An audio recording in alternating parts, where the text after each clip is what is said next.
It's showtime, folks. Enjoy the show. And a fine Saturday morning to you, gents. Well, hello. Yes. Hey. Good afternoon. A whole new group of people to greet. How are you guys? We're very good. Doing really well. Enjoying the nice warm weather of the summer. That's right. And still alive. And still alive, still COVID-free over here. That's right. That helps. That does help. Bless you, sir. Yes, indeed. This is Andy. I've got Rob Cabasco. Hello, Rob. Hello. And Ocean Murph joining today on the Saturday Matinee. Hello, friends. This is a thrill to be chatting with the two of you on today's Saturday Matinee. How's movie life? Obviously, there's no movie theaters, but you guys catching up on any good binge watching or anything exciting while we're all quarantined? Well, movie-wise, there's not too much I'm catching up on because I had the fortune of watching Hamilton recently, so that seems to be on a loop now at my home. So I'm seeing a lot of Hamilton. I finally showed it to my kids. My youngest loved it, and my oldest was more lukewarm than I expected him to be. But it was still great, and it was a great experience. So that's really from a movie standpoint where I am. I feel like that's probably true for a lot of households, where once that turns on, it just kind of continues going. Absolutely. Just keeps playing. Have you seen that yet, Rob? Oh, we did. I only saw the first half because we had a couple of family members over, but socially distanced, properly masked in the backyard. We projected it, and I got cold in the pool, and I had to go in, so I got to still finish watching the rest of it. So, oh, okay. And I know people are like, cold. What are you talking about? It's Arizona. Trust me, at night you get out of the pool and it's freezing. Yeah, when that wind is blowing, it can get a little chilly. Yeah, I can't explain that. My movie binging. This is going to be funny. One, it's We Bare Bears. It's what? So if you're not We Bare Bears, which was a super popular animated series on Comedy Network or Cartoon Network, sorry, for about 4 seasons. It just ended last year, and they just came out with a digital release of the movie, which is the final chapter. It's done by a wonderful creative called Daniel Chong. He's done a really wonderful job telling this really funny story. If you haven't seen it, it's an adorable animated show about these three: a grizzly bear, a panda bear, and a polar bear.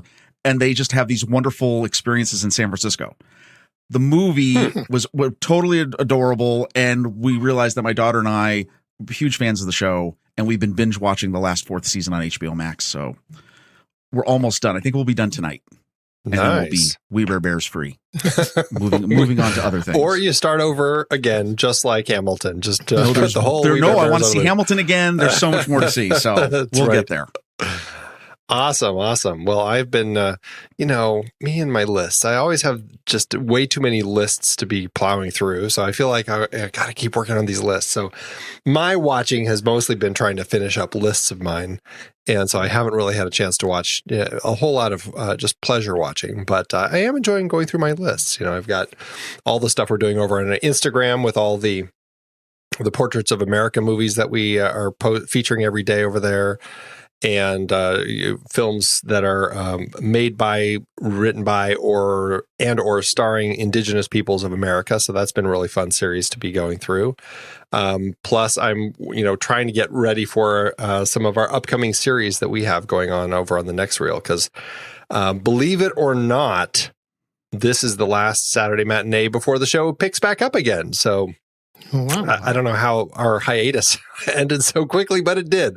So, I guess that's what happened. So, I'm just kind of gearing up for getting more prep done than that. So, not as much other pleasure watching, but and it's hard when I do these lists because then I try to get the family to join me. And, it's, hey, do you want to watch this this obscure movie from Vietnam from 30 years ago with me? Not a lot of takers? Yeah, not a lot of fans jumping in. Hamburger Hill gets a big down in the household. Right. You're like, nah. Oh, boy. Yeah, I know it's tough. My wife's, I just want to watch something that's a little schmoopy.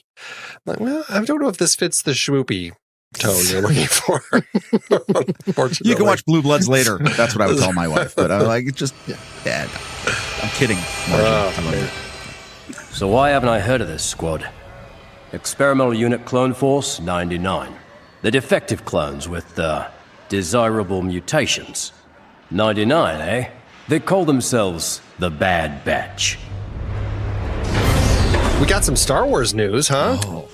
Some really good stuff. So we've got the Bad Batch animated series announcement for Disney Plus coming next year. Exciting. I will admit, as much as I talk Star Wars a lot, this is not something I just never got into the Clone Wars. That whole, and I know I have to. That's a binge that I've got to get to at some point. You're not alone. There's so much good stuff out. I totally understand.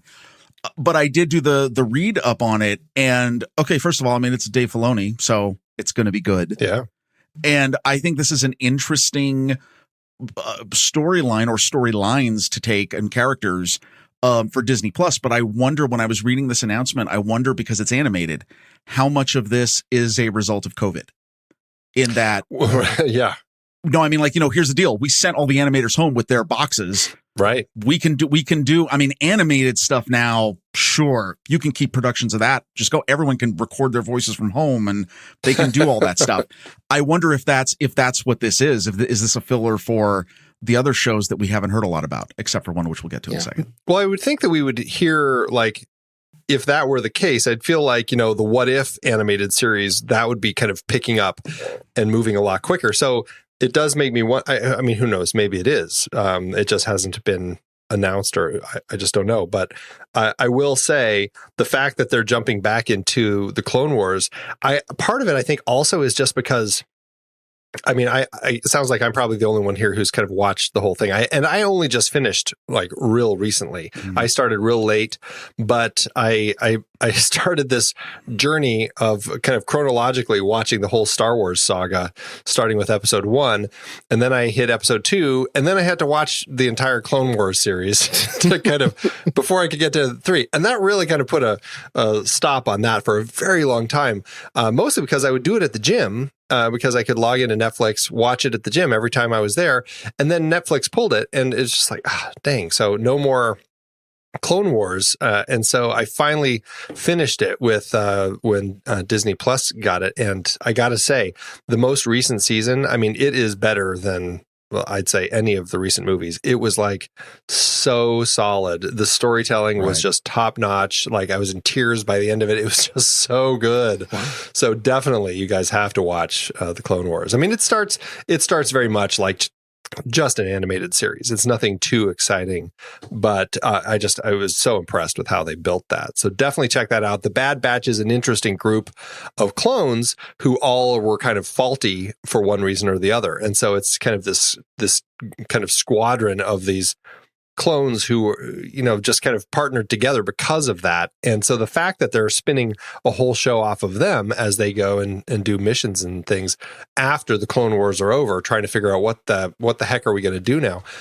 I think it's really interesting. So I'm very intrigued with what they're going to do now. Of course, it does mean there's more programming that I have to squeeze into this whole journey that I'm taking. I don't know if I'll ever finish. Do you think, now when I read this, and you're familiar then with those characters, and I have to admit, as I was reading about it, I went, oh, this sounds really good. You know what I got sort of a deja vu moment is this sounds like Filoni is really going back into the origins of Star Wars all the way to Seven Samurai. Is that kind of what this is like? That's the story he's going to try and tell? I don't know if it's quite like that. The Bad Batch, I don't know. I'd be curious if they go that route. I think it's just this, I don't know. I feel like it's more going to be I don't know. The way that I read it is it's just like a group that's going on missions, like the A-Team or something. They're just out there doing these various things. And obviously certainly I hope the way that he built the Clone Wars with such success, I hope that he's able to find a way to really create this show with the Bad Batch over the seasons where it has the same strength and storytelling that Clone Wars ended up developing. But again, I don't know. I don't know if it's quite going that route, but it would be interesting, certainly, to see if they could take it into a route like that, where it's kind of like there are these samurais that no longer, they're Ronin, basically, who are just kind of now out there. That definitely is an interesting take. That's a better take than what I thought when I read it. Because when I looked at it, that they were taking each of these clones and giving them one extra special ability or special skill that was greater than the others. It caused me to start thinking, well, maybe they're trying to add to the force and provide characters that have a type of superpower, where they can do one extra thing really well, and so they're almost like a little team of superheroes in the galaxy far away Yeah, they're not quite superheroes. They just have different kind of mutations. Like there's Sergeant Hunter, who's the leader. There's Wrecker, who's just like really strong, and he's also like the assault specialist. There's Crosshair, who is the sniper. Tech, who is very, very intelligent and very into tech stuff, obviously. And those guys, so it's not like they each have a superpower. It's just like they each have a strength, like, they're really smart or they're stronger or able to be a better sniper or whatever it is, it's kind of those sorts of things. So it's not the X-Men are going to invade Star Wars universe. Right, exactly. That's where I thought you were going with that. They have one extra gene in there. Yeah, right. Right? It would be interesting to see if they push it into a level beyond what they kind of painted it as in Clone Wars. So, yeah, who knows? Right. But it is interesting because, just the Star Wars mythology, you have these clones, and then by the time you get to episode 4, they're not clones anymore. They're now just people in stormtrooper outfits. So it's interesting when you get to this point where they're no longer manufacturing clones because they just didn't work out so well. What do all these clones that are still hanging around, what do they end up doing? So that concept of, these guys like just trying to, make a living now, I think it's interesting. You know what else is interesting? Tell me. The rumors that Hayden Christensen has signed on for the Kenobi series. Which I was excited about this. Here's why. I'm excited, yeah. Okay, first of all, it's a rumor. It's obviously a rumor, but it has gotten legs. And this has been the article we're referencing just from the last couple of days. It definitely seems like there is more to this. One, Hayden Christensen, who I think episode 3 is actually pretty decent of the prequels. Yeah. I think episode 2, there was other things going on that was inhibiting the performance in different ways. But I think this is a guy who definitely has weathered the storm of critical, badgering and trolling, and has so remained pure to the franchise. I love the fact that he gets to return and add more to that character. And I just think that story is awesome. However they do it, whether it's flashbacks, visions, I don't care, whatever. I think that as long as the story is obviously good, and I have every expectation that story is going to be well told, I love the idea of pairing him back with Ewan McGregor. And I cannot wait to see that. I think that's going to be a huge thing when that hits Disney Plus. Well, I guess I'm really curious about how you would do that effectively, because obviously if he's being Anakin Skywalker, then that means it has to be before the turn to Darth Vader. So you have to then take these, actors that we've seen, in episodes 1, 2, and 3, together, and then have them where they've aged now. And so then they're going to look older, but then return them back to flashbacks where it's a younger time. And so it's really more, it seems to be like they're trying to flesh out more of the apprenticeship. And while I do like the idea, and I think it's a good idea to for Hayden Christensen to come back and then to try to do something with these characters because they're great, I am also interested in how are they going to tie this into all that Clone Wars material. Right, because while I had not seen the Clone Wars, I did see enough of it or see enough about it to know that in the Clone Wars, Anakin has a different apprentice. He goes off and does his own things, and they're separated, and then they come back together, and they seem to come back together around the time of episode 3. And so if they're they don't have a large window of time to deal with where you could throw in new stories of Anakin and Obi-Wan together. And that is where I'm really curious about, is it going to be more of a one-off or a series, or, how they're going to try to fit all of the story you could create in that short amount of, continuum. Right. No, valid. I am curious about it because, my understanding of the Kenobi show is that it is him while he's living on Tatooine, waiting while Luke grows up. That was kind of my sense of it. So it would have to all be flashback material, and yes, then they would have to youngify everybody, and that's an interesting thing. But the fact that they are there is going to be Ahsoka, who is his apprentice in the Clone Wars show. The fact that Ahsoka Tano is cast as I think, isn't it Rosario Dawson who's going to be playing her in Mandalorian season 2? Right. The fact that she's in that makes me go, oh, I wonder if they're going to bring her into some of these flashbacks too, which could be pretty interesting. So So wait, so we're all in agreement. It's not going to be Tuesdays with Anakin. We're basically Kenobi's every Tuesday he's making soup. The Force Ghost shows up and he's like, "Hey, let's have soup," I love and then this. talk about some sort of flashback, and then and then I don't know. I love that now. That's great. That's part of our series of how we make things worse. No, don't do that. Nobody, don't do that.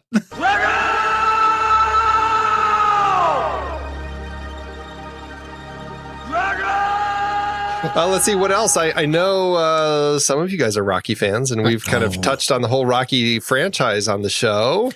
What do you guys think about this tweet or this Instagram post that Stallone sent out into the world? You know, I really feel that I shouldn't be, but I'm actually excited about a new director's cut of Rocky IV. You know, it is, of the Rocky movies, my favorite movie. I think it is the most rewatchable. Sure.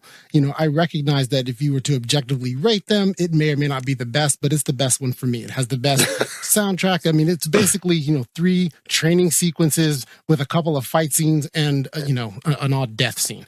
Right. And then that's, but it's great. I love watching it. I've seen it. I've seen it more times than I can count.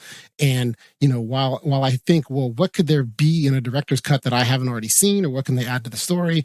I find out that really, I don't care. I'm just going to watch it anyway, because I think it'd be so entertaining. I think that's what Rocky fans in general are probably going to do. But I was just like, really? Because somebody asked him, it was, I think, an Instagram, was he doing an Instagram live? I'm not exactly sure. But somebody asked him if he was going to do a director's cut of Rocky Balboa, which he had directed. And he said, I'm not doing that, but I am doing a director's cut on Rocky IV, which will be amazing, with a whole bunch of exclamation points.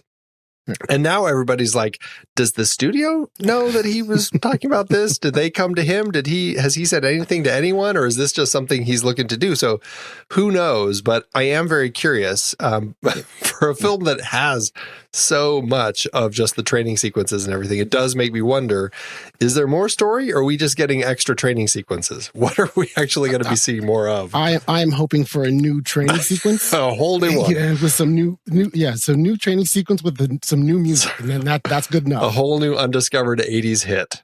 I think exactly. I agree. I think I can summarize my thoughts with this following stanza from the venerable song "In the Burning Heart." In the Warrior's Code, there's no surrender. Though his body says stop, his spirit cries never. That says it all right there. Listen. Okay, I'm just going to leave it. Boom, done. No, it's obviously, anybody who loves this movie, and everybody loves this movie, give me whatever you got. All I would say is that instead of director's cut, they should call it the Balboa cut. Like, make it super meta. Like, say, no, this is Rocky cut this, and this is his version. That's something. Funny. That's funny. Yeah. Doctor, what is this? Were you guys a fan of the movie D.A.R.Y.L when it came out in the 80s? No, I missed all robot movies in the 80s that didn't star Arnold Schwarzenegger. Data, analyzing, robot, youth, life form. D.A.R.Y.L's an experiment in artificial intelligence. Holy shit. He's a robot? He's more than that, Turtle. He's a lot more. I watched this a lot when I was a kid because, who wouldn't when you're a kid and it's a movie about a robot kid, and just the whole idea was just fascinating to me. And it featured, what's the kid's name who played the robot, who was like, I think my childhood alter ego when I was a kid, because he was in like every kid movie at the time. Baron Oliver. Yes, exactly. Yeah. I loved him. I loved, he's one of those kids who kind of totally disappeared, but I just loved him, and I loved this movie. And the fact that I find out that they're making, and it sounds so funny. At first I read this and I'm like, oh, why would they be dipping into, I mean, it's not like it's probably a good movie, but still, it's like an odd well to dip into. But then I read the log line, a half-hour comedy that picks up where Paramount's 1985 feature left off. What if a top-secret 10-year-old human weapon grew up to be a 44-year-old guy just trying to keep up with a world that he was never designed for? And what if the story morphed from an 80s sci-fi adventure movie about a child with a computer in his skull into a single camera comedy starring Tony Hale? The boy everyone wanted has become the man no one needs in the TV adaptation no one asked for. I was like, Can I add? Sounds you know great. what? Not not starring Adam Sandler. Right. Because everything you just said right up into the end was like, and starring Adam Sandler. No. Yeah. So, having not seen the movie, was the movie a comedy? No, that's what it's like. It is a kid's like a sci-fi action adventure movie about this kid who is this like robot human hybrid or something. He's a weapon, and he's just, you know, it's a story about him trying to. I can't even really remember what it's about. I'm talking as if I really remember the movie, but I just know he was a robot kid, and the government's chasing him. Yeah, and so he's trying to like go back and have a normal life or something like that. I can't remember. And I may be totally wrong in this, but the reason why I didn't see it, because if I remember correctly, in the mid 80s, instead of that movie, I just wanted to watch War Games again on VHS. Because War Games comes out like what, 83? This comes out 85. This was 85, yeah. This was very much trying to take off the success of War Games, I think. At least I vaguely remember the vibes I got from it. But yeah, well, I don't know. But after reading that synopsis, I'm like, you know what? I am totally down. It sounds like the exactly sort of goofy Tony Hale comedy that I need, apparently. So there can be only one. Can I borrow your towel for a sec? My car just hit a water buffalo. But that's not the only 80s remake. Who's a Highlander fan here? Well, the Highlander reboot, I'm a Highlander fan. I liked Highlander 1. I even liked Highlander 2, The Quickening, much more than I really should have. I thought it was a good time and I really enjoyed it. Liked Sean Connery, acting over the top. And, I just think that Christopher Lambert is the greatest B-movie actor of all time. Right. And so in Highlander, which, the first one, I think that was just accidentally good. And then in the sequels, they returned to form of the B movies that Christopher Lambert usually makes. And so I really find that I enjoy them all. I look forward to a reboot. I think that with the reboot, I'm going to want Christopher Lambert in it, and so, so I'm looking forward to seeing what they're going to do with the story. Cause there's a lot of interesting, mythos you can do with, stories that are with characters that are immortal.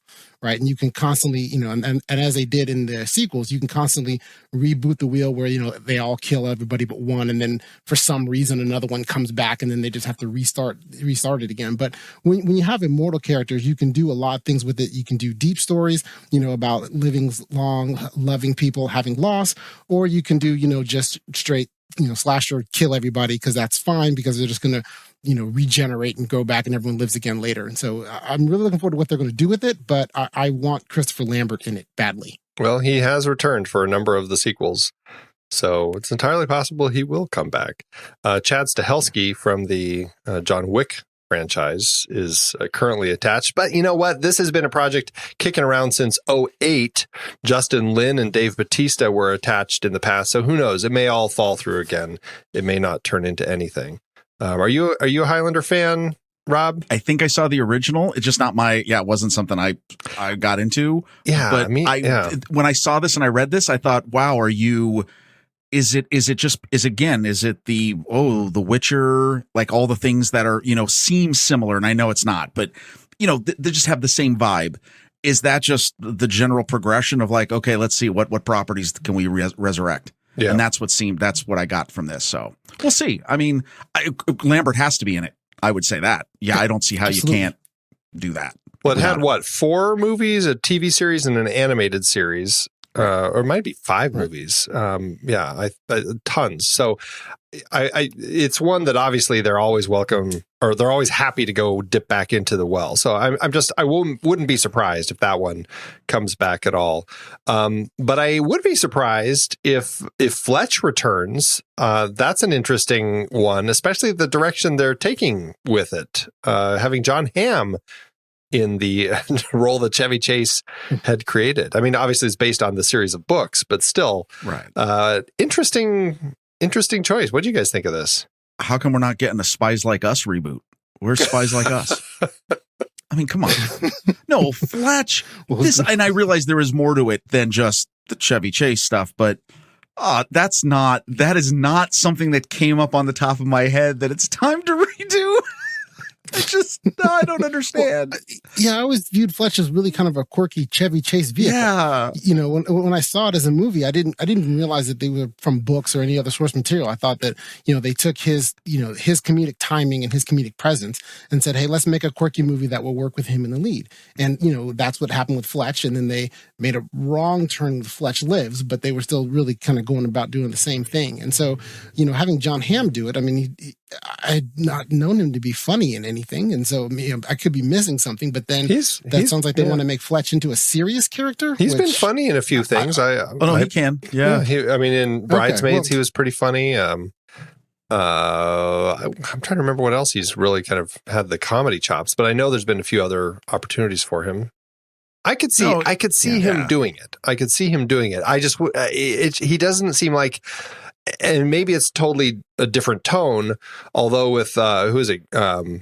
Matala's directing it, right? Is that who it was? I'm trying to find it now, but it was, they're definitely, it sounds like they're still going for that same comedic angle with it, like real strong comedic angle. And Chevy Chase was it was such like a Saturday Night Live-y tone for it. And I can see Hamm doing comedy, but with that same like Saturday Night Live tone, I'm not quite sure. So that was like, okay, that's interesting. Well, they also could be taking advantage of the fact that since Fletch came out in 1985, you have a large segment of the population that did not grow up with Fletch, may not have seen it, and so you could be introducing this character to a lot of people. So that allows you to modify the comedic vibe. So it's then not a Chevy Chase comedy, but more of a a more straightforward comedy, a different character was not as quite as slapsticky. So, it could potentially work, but I know I, for one, was not looking for this. I love though that you actually mentioned Fletch Lives. I forgot that existed. Oh no! Jeez. I'm envious of your ability to blot that out. I wish I could do the same. I didn't think it was that bad. I just thought they went in a totally different direction with it. And I thought it was fine, but it wasn't one that I returned to. Honestly, with the success of Knives Out, it does make me think, they're probably looking for more of those kind of whodunit sort of mysteries to capitalize on that popularity of that, because they're always doing that. So that might be another thing that's pushing this out there. But I mean, Jon Hamm's a huge fan of Fletch. I mean, he said that was the movie he'd seen more than any other. So I don't know if that makes it a better or worse choice, but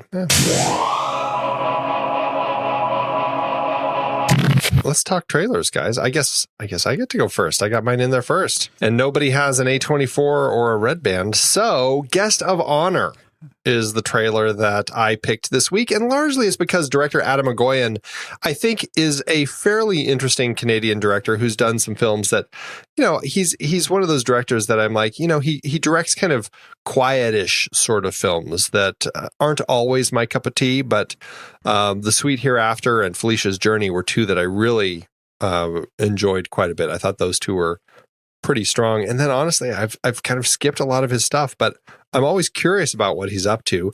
This is a story about a food inspector who David Thewlis plays a food inspector, and he's going around checking restaurants and stuff. But clearly there's a darker thing going on, something peculiar with his daughter, who seems to have gotten involved in some sort of crime.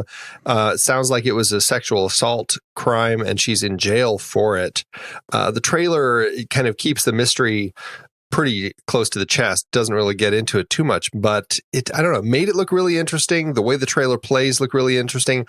But I will tell you, Rotten Tomatoes, 36%. And over at Metacritic, 50%. That is not very high. Makes me a little nervous about this one. It's at a 5.5 on IMDb, so it doesn't even crest the 6-star rule. But I don't know. I mean, I don't know if this is something I'll watch, but I do love David Thewlis. I think he's a really interesting actor. I'm a food inspector. I spend my days going from restaurant to restaurant, making sure that things are up to standard. Some of you may have heard about my daughter. What happened to her? What kind of home must she have come from? Well, I can tell you she came from a very loving family. My goodness, how can a woman do something like that? We have an hour for dinner before we need to leave. You want to join me? Where's everyone going? It wouldn't be everybody, it'd just be the two of us.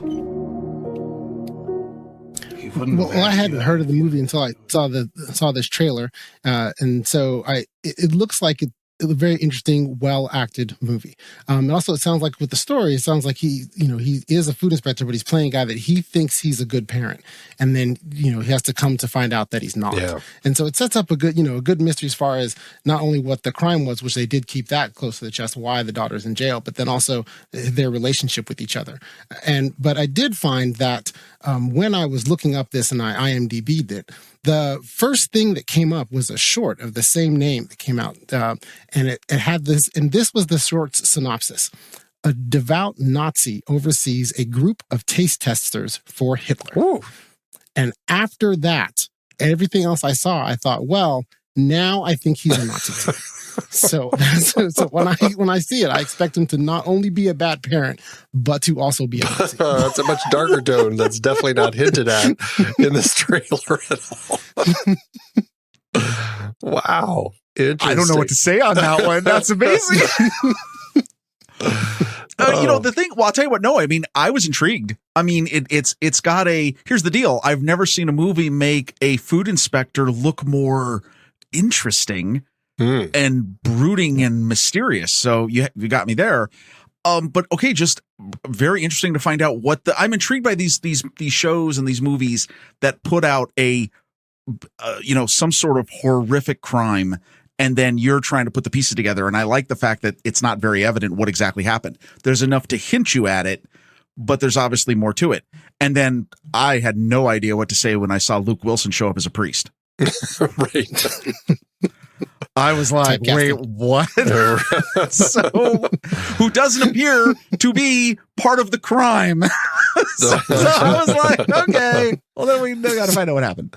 Yeah. No, very curious. It'll be interesting. This is a film that has been released already. It's streaming, and it actually came out July 10th. So here in Canada and the US, I think over in the UK, I think it already had come out. But it's one of those movies that companies are kind of releasing. This is Kino Lorber had released this. And actually, if you go to their Kino Marquee website, this is one of the movies that you can watch there on their site. You can log in, watch it there. And by doing so, you can pick a theater, a local art house theater specifically. And you can basically support that particular theater by watching it through this. So that's a great opportunity to kind of actually watch a movie through this, which I didn't even know Kino was doing this. So you can just jump to Kino Marquee, not just for this movie, but a bunch of other of their movies that they have, and actually pay to watch it, and then have your money go toward supporting local art house theaters that are struggling right now. My trailer that I chose is Tijuana Jackson, Purpose Over Prison. So when I first saw the movie, basically the trailer presents the movie as Tijuana Jackson is a foul mouth. I'd like to think of him as ne'er-do-well prisoner, and he's getting out of prison, and he's decided that once he is out of prison, what he's decided is he wants to change his life and become the world's greatest motivational speaker.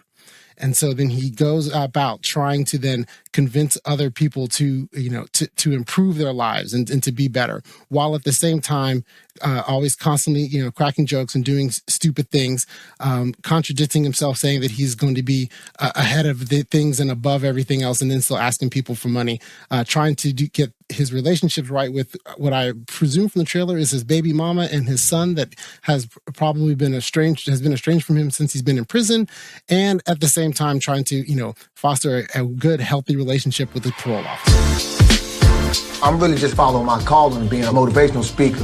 Last I checked, you were the subject of a 10-minute student film, not the Green Mile. You can't get this kind of respect unless you a G, her. I'm gonna miss that, TJ. Can y'all edit that out? Have you contacted your family? Y'all kidding, right? My family probably waiting for me outside right now. They be here. It stars Romani Malco, and he's very funny in the trailer, and it's a very humorous movie. And I think that for me, I just looked at it like it looked like a real nice comedy to distract you from everything that's going on, because it's a outlandish, bombastic comedy, and so therefore this looked funny. I thought it would be interesting, and I really liked when the studio heads said that the movie is being made by Cranked Up Studios, and they said that they had to make the movie independently because no one in their right mind would get behind such an outrageously controversial character, and that says a lot about Cranked Up, and that was them complimenting the studio.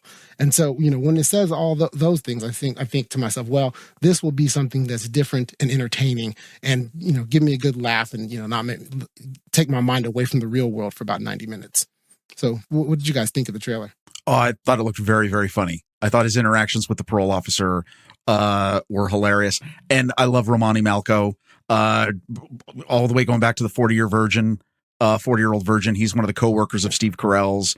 I just thought this looked great. Please. I thought this totally looked funny. Yeah, he is one of those guys that, he does great when he's in bit parts, and here, writing and directing also. I love seeing what he's doing here. And this character, just the way that he would deliver his lines was just so spot on perfect. And it's tricky. It really is tricky doing that kind of mockumentary style, trying to kind of balance the, this whole sense of I'm being filmed and I'm acknowledging that the camera is actually the camera of the person who's following me make this documentary or this story that I'm doing. But I think he handles it well. And so I don't know. I'm really curious to see how it plays out, to see if it's as funny as the trailer made it look. And is it a YouTube? It's a YouTube rental, or how does that work? So it is being released July 31st, and it says on their website that it's being released digital and limited. Oh. So really in a real poor set of, I think, poor action of marketing on their part. They're not really saying where exactly it is. You can pre-order it starting July 24th on iTunes, on iTunes and on Apple TV, and you'll be able to see it there. But they're not really saying where it's going to be streaming, but it'll be available digitally. And, it says limited as in a limited release, but, with theaters in the current state that they're in, I think, limited could be maybe they get it to a drive-in somewhere that, because some drive-ins are open now. So you can maybe have it there and then just go straight to streaming. Yeah. It will be a fun one. That's for sure. All right, Rob. So I've got it's a Netflix movie coming out August 14th. It's called Project Power. Stars Jamie Foxx, Joseph Gordon-Levitt, a whole bunch of other great, Courtney B. Vance, a bunch of other great characters. I'm going to just admit this right off. I had a trailer thinking that I was going to use for this week. Kyle, early in the week, texts me and he goes, "You got to make this your trailer." So I went and watched the trailer and I went, "Oh yeah, I'm totally going to make this my trailer." Two things. Okay. So three things actually. First thing is it's a superhero movie, and it's the take a pill, become a superhero genre of movie. Kind of in the looks like the genre of like a Chronicle, or trying to put these things in real world gritty action of what is going on with that. And kind of like, what's the Bradley Cooper film Limitless? Again, the whole concept of the pill. Here's the two things that got me about that. Well, I'll go back to the three things. One, Netflix is getting a lot better. Their production values. Agreed. This trailer looked like a full-blown cinematic movie. And I know, they've done other stuff. No, like I expected this. This is a movie that has a vibe. You just expect this to be in the theaters, obviously, notwithstanding everything that's going on. Number two, okay. And when I watched it the first time and I went, wait, is that Casey Neistat in one of the scenes? And it is. He's credited in the cast. And if you don't know who Casey Neistat is, he's been a famous video blogger, tech blogger for years. Has done all of his different work. He's got an office, a business he started in New York City. I mean, he's just he was one of the unbox people, like when that was all becoming a big deal. He's in the movie, which I thought, well, that's odd. And the third thing is that, okay, so I mentioned all these other movies that it's, had the vibe of. The thing that got me interested in is that, okay, so you take a pill, you get superpowers of some kind. They last 5 minutes. And that's where you had me. Because I'm like, okay, that's not a long time. like that's not. Well, I mean, whatever you're doing, you got to have a plan. And so I think I'm interested just because it's a great cast, and it just looked. I mean, it looked rich. This looked like something that a major studio has produced. So we'll see what happens. Power, power, speak a little louder. If there was a pill, Hungry for that money, I'm coming to devour. that could give you 5 minutes Spit it so they get it. I'm embedded with the power. of pure power, I'm embedded with the power. would you take it?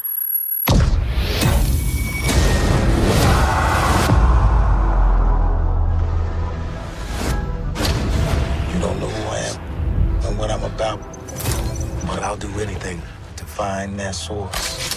Listen to my voice.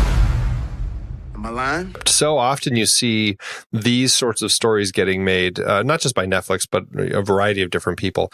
But it's based on a graphic novel or something similar. And to find out that this is actually a spec script, it's really exciting that you have this kind of original concept here. The fact that Ariel Schulman and Henry Joost are directing it gives me a little bit of, okay, that's an interesting pairing, because I mean they're the guys behind Paranormal 3 and 4. They did Nerve though, which is kind of an interesting thing that makes me feel like, okay, this is kind of along the same lines. So yeah, we'll see. I'm real curious about this one. I know this is potentially the film board movie for August, pending the continued lack of films in theaters. So. Well, I had the same impression that you had, Rob, about it, that it looked more like a studio movie film, right? And, and I was surprised to see that it looks like it was always, I was surprised to learn that it was always set to go to Netflix. Because it looked like a movie that they made that they were going to release in theaters, and then COVID happened, and then they start scrambling, saying, well, what can we do with this? And they get Netflix to pay for it. But yes, the Netflix really has stepped up their game to put out something that, at least from the trailer, looks like this type of quality. And I'm a sucker for just about anything Jamie Foxx is in. So, he and Joseph Gordon-Levitt. So I really think that the two of them look great. The preview looks amazing, and I really am looking forward to seeing it. Yeah. When's it open? August 14th. August 14th, or when's it open? When does it release, I should say? August, same. Yeah. It's all the same now. It's all the same, yeah. Exactly. Yes. In theaters in your living room. In your living room, exactly.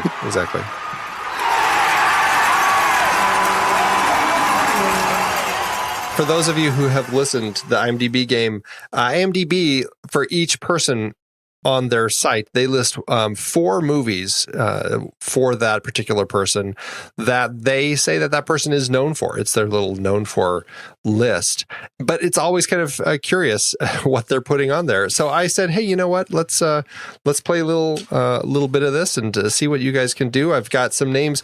So no peeking, no looking at IMDb right now. I'm going to throw some names from our trailers for you guys to guess. And we're going to start with Joseph Gordon-Levitt. Give me some movies that you guys think IMDb says he is known for. IMDb also includes the TV show, so I would think Third Rock from the Sun would be on there as well. Okay. Yeah. Dark Knight Rises, I'm assuming, just because of relevance. It's because of how big it was. And maybe, I'm drawing a blank, with Bruce Willis, Looper. Okay. What was the movie where he had cancer? There was one with he and Seth Rogen, and he had cancer. So I don't remember the name of that movie, but I think I would think maybe that one, or The Lookout, because he's in that. But there's the movie where he has cancer, right? And I just can't. I'm blanking on the name of it. Okay.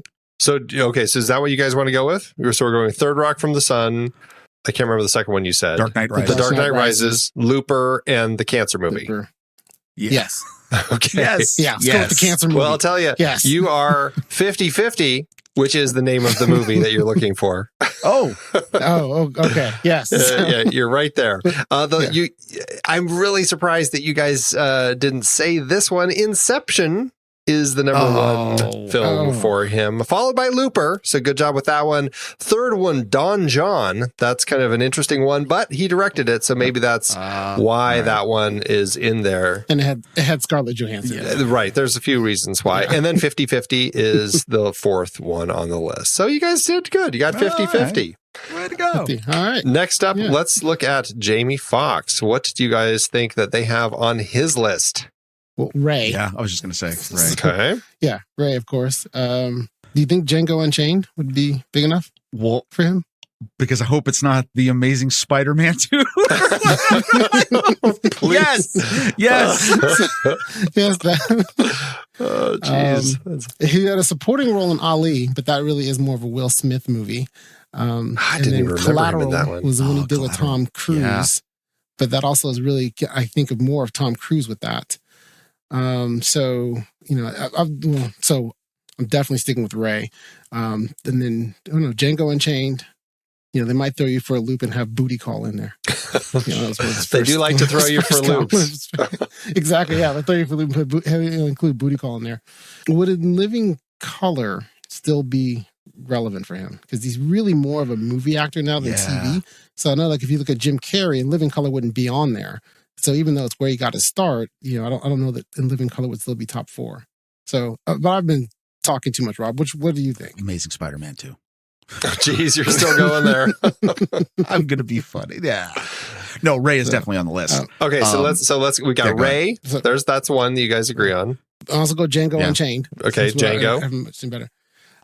There's that movie he made with Russell Crowe, The Law Abiding Citizen. I don't know if that really was big enough. Russell Crowe. Like, what do you think, Rob? No, wasn't I vaguely remember that. So then probably not that. So let's go with Ray, Django Unchained. Do you have any other? No, no. Rob?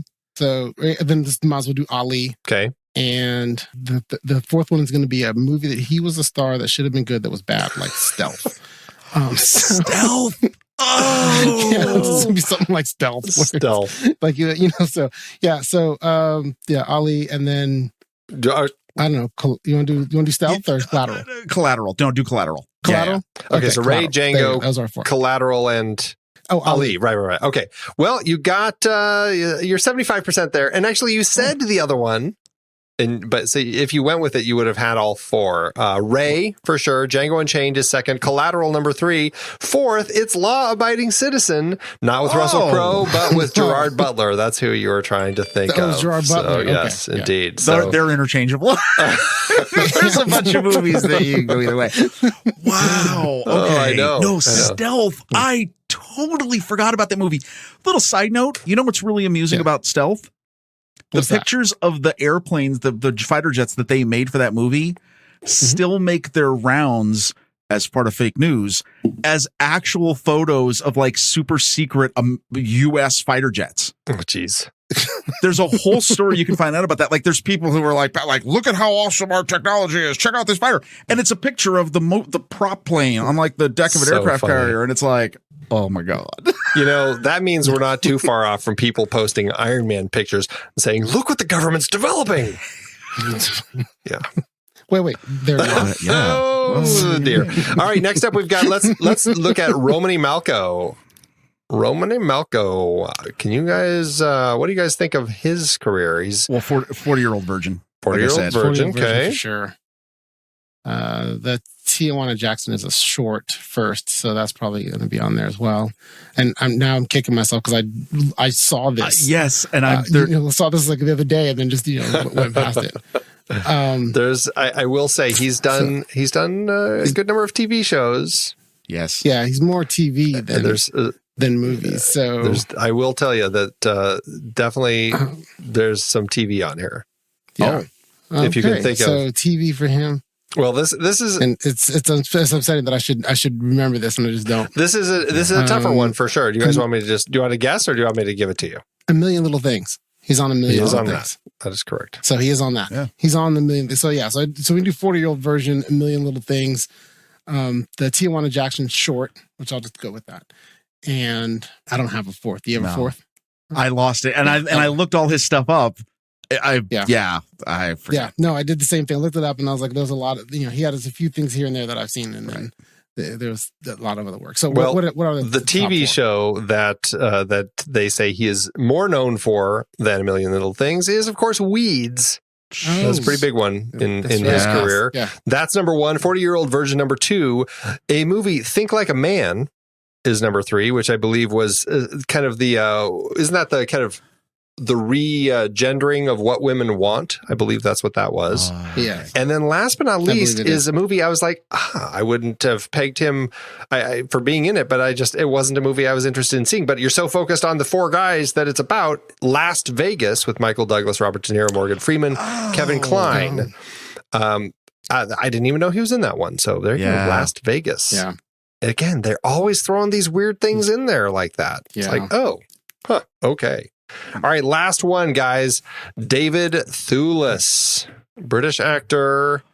He's been in some huge movies. He's also been in a lot of really small indie movies. Wait, you mean it's not all the Harry Potter films and Wonder Woman? I just go with that. All the Harry Potter films and Wonder Woman. I'm done. Okay. But how many Harry Potter movies has he been in? No, because he hasn't been in all of them. When does Lupin show up? He starts in the third one. That's where he kicks in, right? Prisoner of Azkaban. And then does he get it in? He doesn't get it in Half-Blood Prince. No, he gets it in like the for part one. No, does he? He's in most of them. He's in a good number.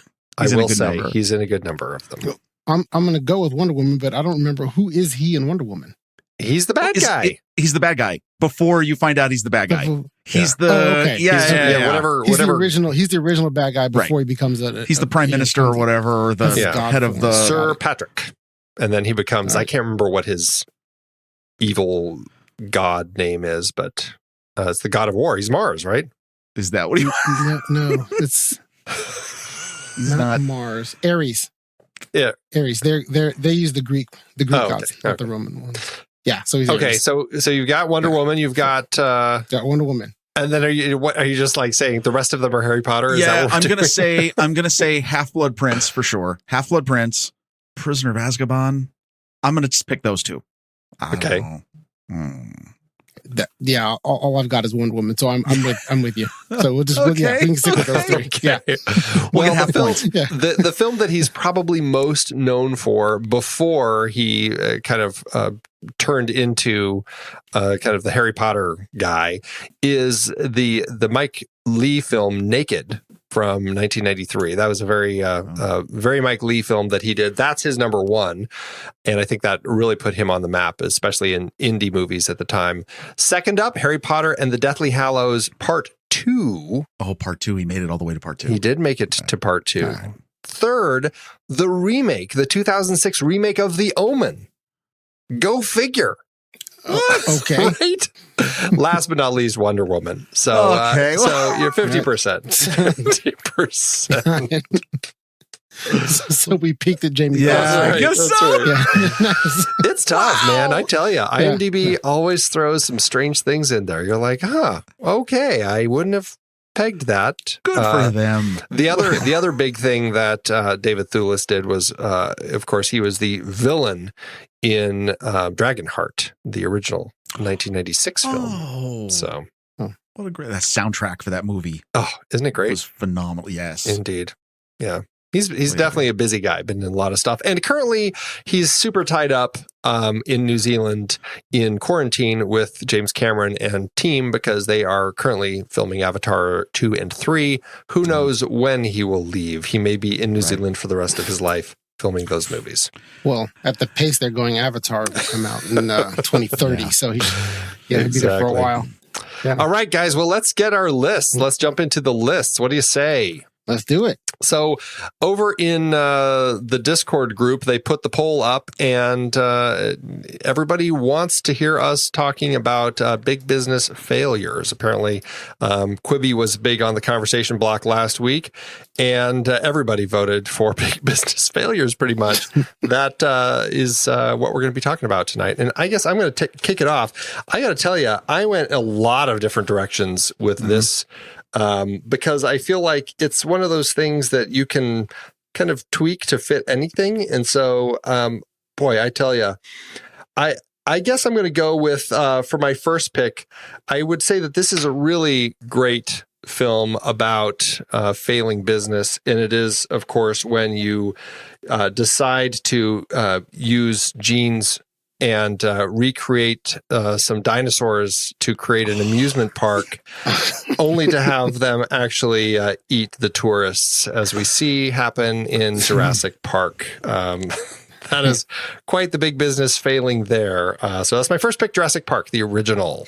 I tell you, again, you're going all sorts of directions with this list. No, I totally agree. Oh, just wait. No, you're right. Yeah, right. No, that's a totally great pick. Sure, I can jump in and do go my for it. first one. So yes, I did go a little bit of a different direction with the big business failure. So then the movie that I chose is a movie about that basically where you envision that you are the man in charge of a multi-million-dollar illegal operation called The Outfit.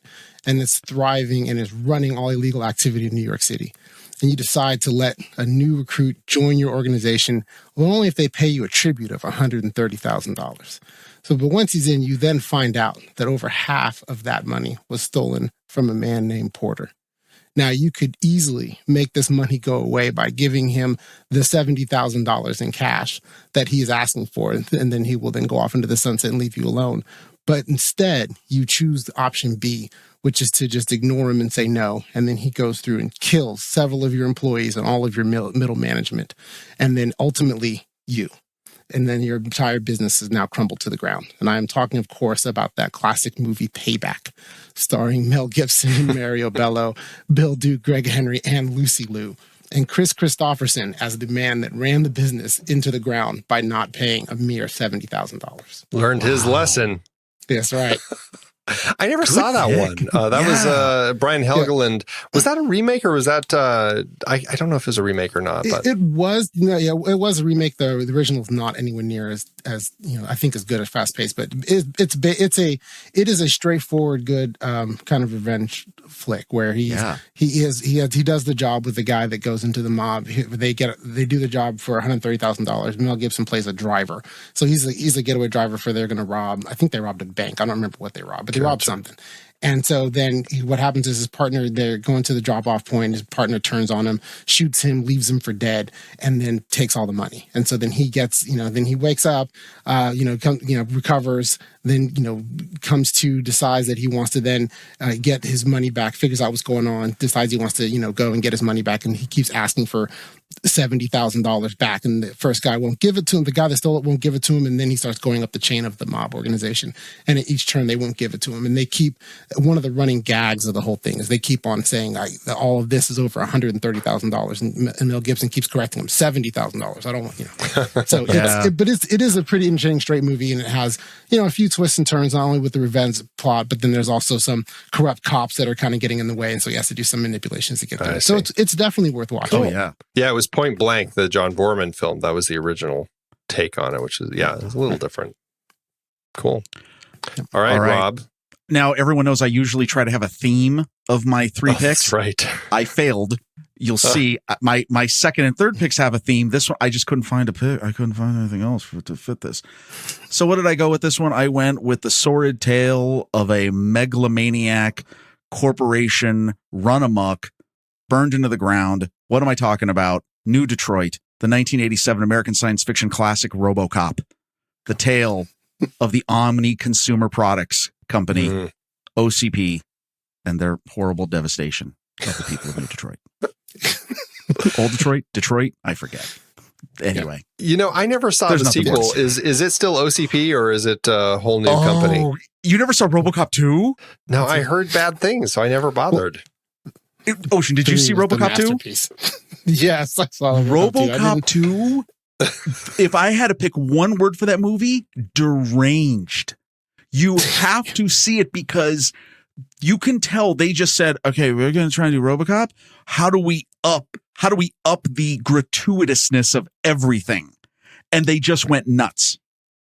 Like literally, this is not giving anything away because there's no spoilers here. The main guy they basically take his brain and eyes out of him and put it into the new monster. That's what I heard. Right. Crazy. Drugs. It's everything. Just watch the original.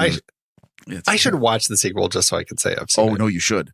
And you'll just go, what is this? And I think he doesn't fly till the third one. And let's not speak of that. I forgot there was even a third one. Oh my gosh. Well, the third one has mechanical ninjas in it and everything, and flying and everything. It's crazy. They just basically read Frank Miller's treatment on RoboCop versus Terminator and said, we're just going to throw pieces of this into a movie. ignore the whole story. Just take little elements of it. But when the mechanical ninja showed up, that was when the third one is I stood up in the theater and started applauding. Wow. All right. Well, that sounds. I'll have to put RoboCop 2 on the list. Maybe RoboCop 3. We'll see. All right. So jumping back into this, though, I didn't realize it, but I guess I did end up with somewhat of a theme here. After Jurassic Park, another opportunity for humans to exploit big animals. In this particular case, it's King Kong, the original from 1933. That's a terrible business. Let's bring him to the States, and we will use him as a new show and get a whole bunch of money from people who pay to watch him.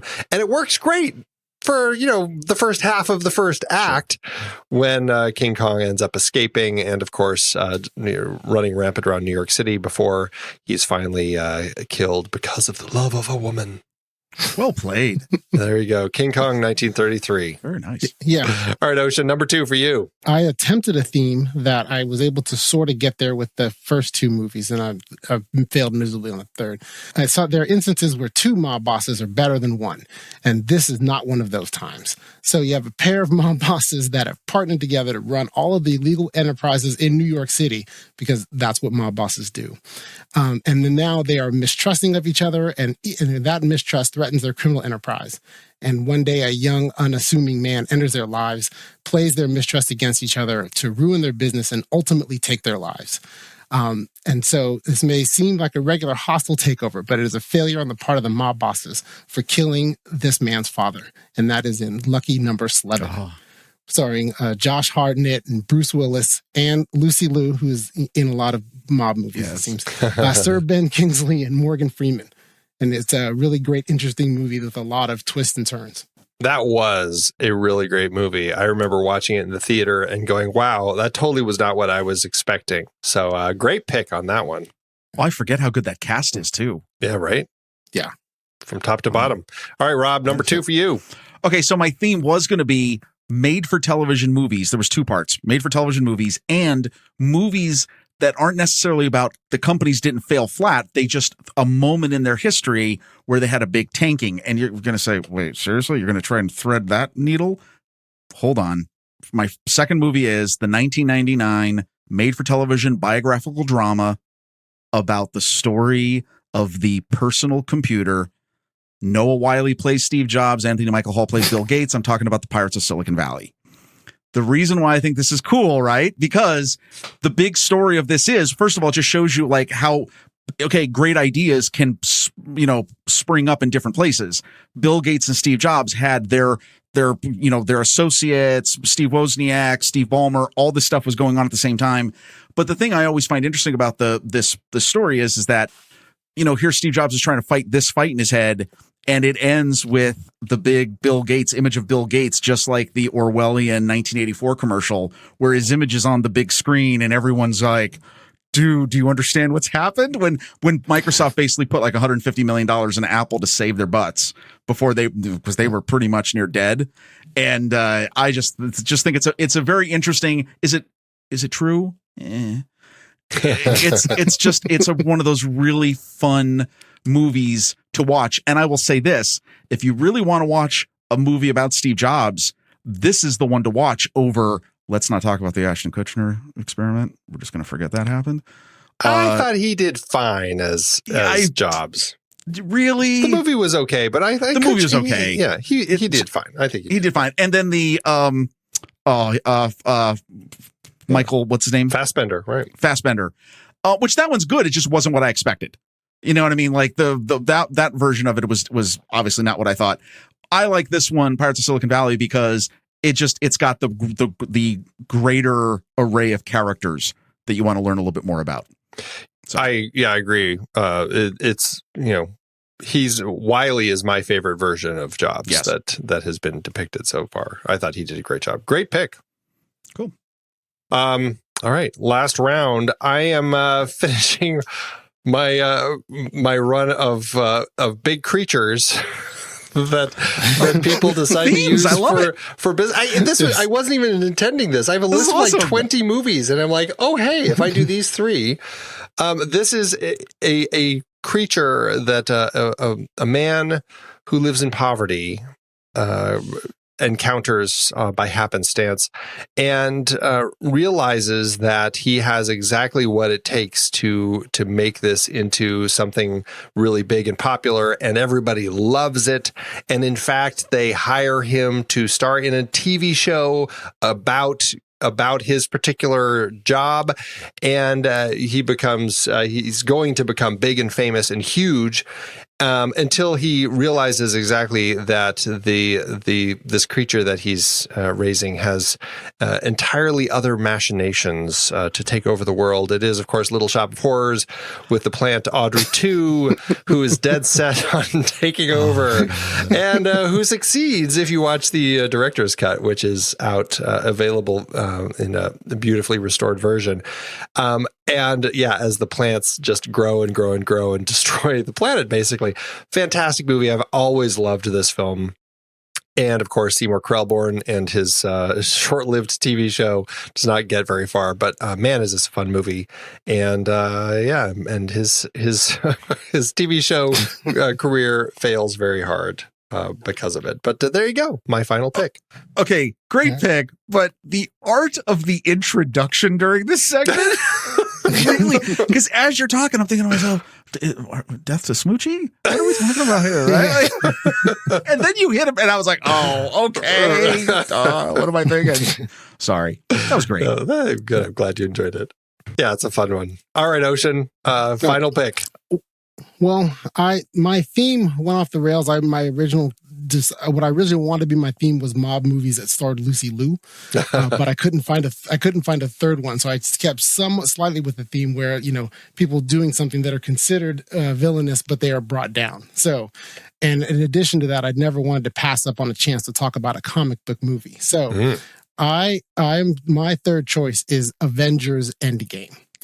And this is why, because I view Infinity War and Thanos as he is a mature environmentalist looking to solve the problems of overpopulation on a universal scale.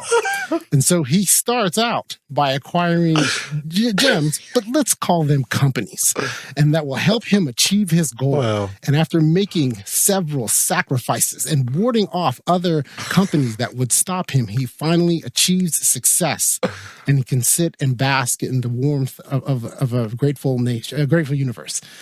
But then a small group takes a little-known startup called the Avengers and utilizes a rarely used strategy to bring down everything that he had built.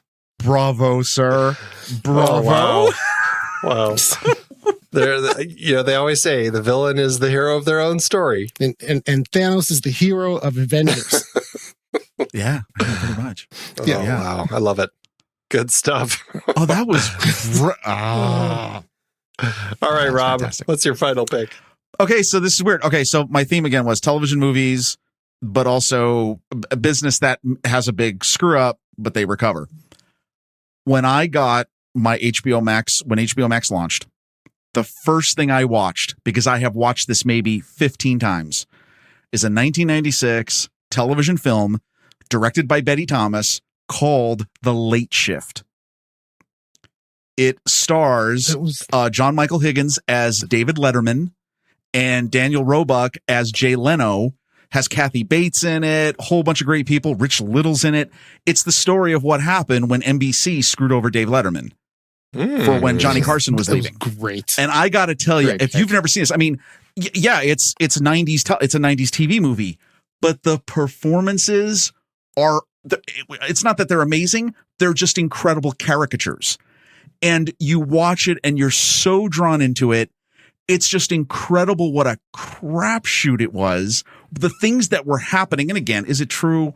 It's exaggerated what actually happened. But anybody who's been a fan of late night over the last 30 years, you remember this. NBC kind of does it again with Conan O'Brien how many years later, right? Yeah, where they just totally mess things up. That was worse. But you'll just not believe how entertaining this movie is. And I just absolutely love it. And come on, NBC. I mean, hopefully they've learned their lesson, but I don't know. No, that is a great pick. I really did enjoy that movie, and I choose to believe that Jay Leno did hide in the closet. Oh, and yeah. listen to those meetings. Yeah, yeah. So I believe that he did do all that scratching and biting and clawing to get there. But yeah, and then you're right. The characters are perfect. Rich Little's impression of Johnny Carson is perfect. And then also, while I do not remember the names of the main characters, after probably about 30 minutes in, you forget that you're not actually looking at David Letterman and Jay Leno. They did an amazing job of disappearing into the characters. And the casting on that is crazy because like Ed Begley Jr. is playing Rod Perth. They look almost exactly alike, so you can actually pull that off. Bob Balaban plays Warren Littlefield, who is spot on. You've got Treat Williams in it. You've got seriously, it's an amazing cast. Stephen Gilborn, who I absolutely loved as a character actor, huge in TV in the 70s and 80s, was fantastic in it. It's incredible. If you have any interest in the entertainment industry at all, you have to watch it. Nice. I need to check that one out. Is it available? Is it easy to watch these days? Well, HBO Max, because it was an HBO. It was produced by HBO. Sure. So it is. Yeah. Gotcha. Okay. Well, there it is. That's the list. We got some good stuff, guys. Any other ones you want to call out real quick as backups, or are you pretty happy with everything you threw out there? Arbitrage. No, I'm kidding. Well, the only real backup I had just in case was Return of the Jedi. Because the Empire runs the entire galaxy far, far away, and they repeat the original epic failure by making a Death Star with the exact same weakness. So funny. I put that down too. Oh, that's fantastic. I had way too many. I'm not even going to bother reading all of them. I came up with like 20 some things. I'm just like, oh my God, they just keep flowing. What are a couple of the ones you had? Some animated ones. Ratatouille, the failing restaurant that we have at the end, and of course WALL-E. I mean, that's a big failing thing. Duplicity with the failing battling of the two companies, and then of course Margin Call and The Big Short. Those two. I put Titanic because that's a pretty big failure right there. And Secret Life of Walter Mitty. I think that was a good one about. It's more of a failing business because the way things are shifting, and the company's getting taken over and all new management, people are getting fired. But lots of good stuff. And I contemplated Her, but I was trying to remember because I feel like did you guys see Her? I did not. I did, and I just can't remember. But Scarlett Johansson is the AI, right. And at the end, I mean, she kind of leaves him for, not to spoil it, but goes off on her own. It's kind of like the end, as my recollection is kind of the end of that whole company. But maybe I'm wrong. But. Does she become Siri? Because Siri gets really angry if you ask Siri if she is her. That's funny. That is funny. Yeah. Well, you know what, guys? Like I said, we are at the end of the hiatus. So that means that Friday, we're kicking off the Friday franchise coming up. Ice Cube and his trilogy. Unfortunately, it doesn't sound like we're going to get the fourth film, but you never know. It's possible. But right now we're covering the 3 Friday films. So what are we going to put on the list for next week? I feel like movies that start memes seems like a great one to throw on the list. I just don't know if it's really too hard to put out there. But the Bye Felicia thing, man, I tell you, that thing took off. I mean, I feel like pot comedies we could always throw on there, or stoner comedies. It's the big one that people probably won't vote for if we're trying to push them into something else. So we could certainly throw it on there just as kind of the easy out. Is Friday the 13th out? Other Friday, other date related movies, other Friday related movies. No, movies with Friday in the title. No. Oh man. Yeah, I think that limits it. Or movies where the whole thing takes place in one day. Oh. Let's see. Does the whole thing take? I feel like it's over the course of, because we do have the. It is right. Isn't I know with Friday? I don't remember the sequel, but I thought Friday the whole movie takes place in one day. Well, it goes into the next morning at the very end. But I mean, the bulk of it, is because by the time you get to the end, when Big Worm comes by and he's got the fight, all of that is at night on that same day. So yeah, movies that take place in one day, sure. Okay. All right. Stoner comedies, movies that take place in one day. I don't know. I'm sold on this meme thing. I just don't know how hard it's going to be. The meme thing is great. No, that's Should we just do it? Use the meme. Yeah, that's it. Okay. Movies Easy. that created memes or memes came from. Started memes. Like started meme. Yeah. Okay. We'll put that out there. That's a tricky one, but we're not on the show next week. So that's cool. That's somebody else. Somebody else is going to have to deal with it. Well, it was great chatting with you guys. Fun, a lot of fun stuff to talk about tonight. Or this morning, I should say. This is Saturday morning, right? Can I do a shameless plug for a Marvel Movie Minute? Do a shameless plug. Yeah, what's going on over there? Last week, if you've been up, and again, hey, just because you say, oh, wait, I'm behind, or what's the Marvel Movie Minute? You can start anytime. This is a living, breathing thing that will continue for eternity. Just start with episode 001. You'll be good. Last week we did, I think, some crazy stuff. We went into psychological studies. I think we have an episode called Oedipus Schmedipus. Whatever your issues are with your parental units, I'll leave that to you. Nice. We had an amazing idea in yesterday's episode about and let me tell you this, we just said this, Disney Plus Overlords. Listen, that's the title. We have a story for you. I'm not even going to tell you anything more about it. If you're from Disney Plus, if you're listening, or if you're not, listen to that episode, contact Disney Plus, say, this is it. These guys got it. Make this story. If that's not overhype. Next week, we've got Monday's title. I have to promo this. The title of Minute 86's episode is Consent and Footsie. Oh, okay. I'm really curious about that particular. Take that for what you will. Minute 86. What happened in the Incredible Hulk in minute 86 where they're playing footsie? Well, you'll have to listen and tune in. We say goodbye to Mr. Roth and Mr. Nelson, their appearances in the film, and then Kyle's got a very interesting 3-part episode of Delta 4, a movie within a movie. Oh, interesting. It's amazing stuff going on. Definitely check it out. Lots of fun. Doing a whole promotion next week of hashtag 5 stars for Spar. Major Spar meets an untimely demise. I have to counsel Kyle because Kyle got very upset over the whole thing because I don't know if you know, he has a thing for Major Spar, and we love her and we're in contact. We want to be in contact with her because we want to talk to that actress. But we've got a whole bunch of stuff going on. Right. Nice. And just as another plug, you can also listen to all of these episodes that have been released so far over on Instagram. It is on the Instagram TV. We have all the episodes so far there in the series for season 2. You can check out if you're jumping into Instagram. Just head on over. You can check out the show there. Awesome. All right, gents. Well, that's it. So signing off, make sure if you're interested in following or learning more about us, you can go to thenextreel.com/Patreon where you can learn about becoming a member of us, of the group. You can jump over to our Discord chat group and you can join in the conversation there. You can vote on the lists that we're putting forth. You can see what sort of merch we have, all that good stuff. So over at thenextreel.com, check it out. And that's it. So Rob, it's been a pleasure. It has. Thank you very much. And Ocean, it's always great talking to you. It's always great talking to you guys. Everybody have a great week. Same to you. All right, everybody signing off. Have a great rest of your Saturday.